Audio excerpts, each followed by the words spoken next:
In this video, I'll be showing you how I enable microphone access in ChatGPT so I can start using voice dictation to speed up my workflow.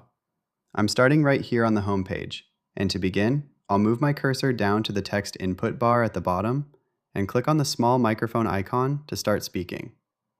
If a red warning banner appears at the top of the screen telling me that I need to enable microphone access, it means I have to adjust my browser's specific site permissions for this page.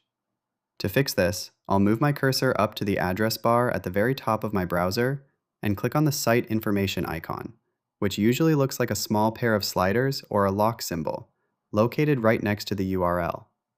This opens up a quick settings menu specifically for ChatGPT.